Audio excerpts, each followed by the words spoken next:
Cizre merkez ve köylerinin birçok camisinin elektriğinin borçları sebebiyle kesilmiş olması Müslüman bir memleket için utanç verici bir durumdur.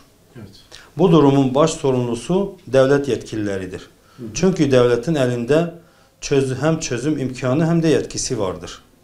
Evet. Dolayısıyla devletin diğer kurumlarının kalorifer ve klima benzeri elektriği yoğun harcayan araç gerekliliklerinin olmasına rağmen bugüne kadar bu kurumlardan herhangi birinin elektriğinin kesildiğine şahit olmadık.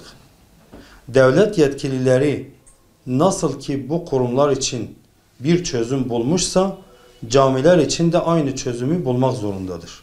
DEDAŞ'ın bu sorunun çözümünü camilerin elektriğini kesmede bulması da lanetlenmesi gereken ayrı bir husustur. Unutmasınlar ki camiler devletin herhangi bir kurumu gibi değildir. Bu camiler Allah'ın evleri, halkın ibadetgahı ve kutsal yerlerdir.